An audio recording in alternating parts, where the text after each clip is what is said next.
皆さんこんにちは。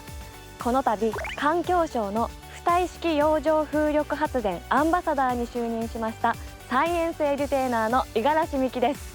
突然ですが皆さん、ハエン風という言葉を知っていますか？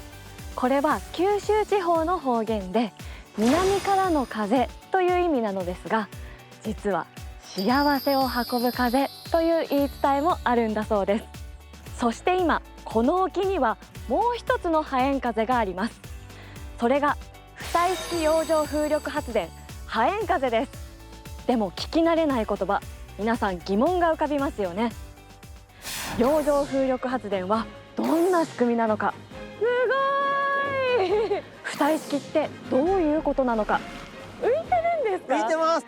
潮流や台風で流されないのか。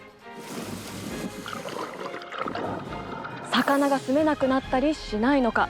すごいすごいすごいすごい、いっぱい魚がいますね。発電量はどれぐらいなのか。こうしたいろいろな疑問について実際に目で確かめたりしながらご紹介します。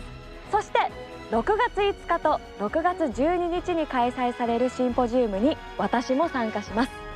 会場で皆さんにお会いできることを楽しみにしています。詳しくは概要欄をご覧ください。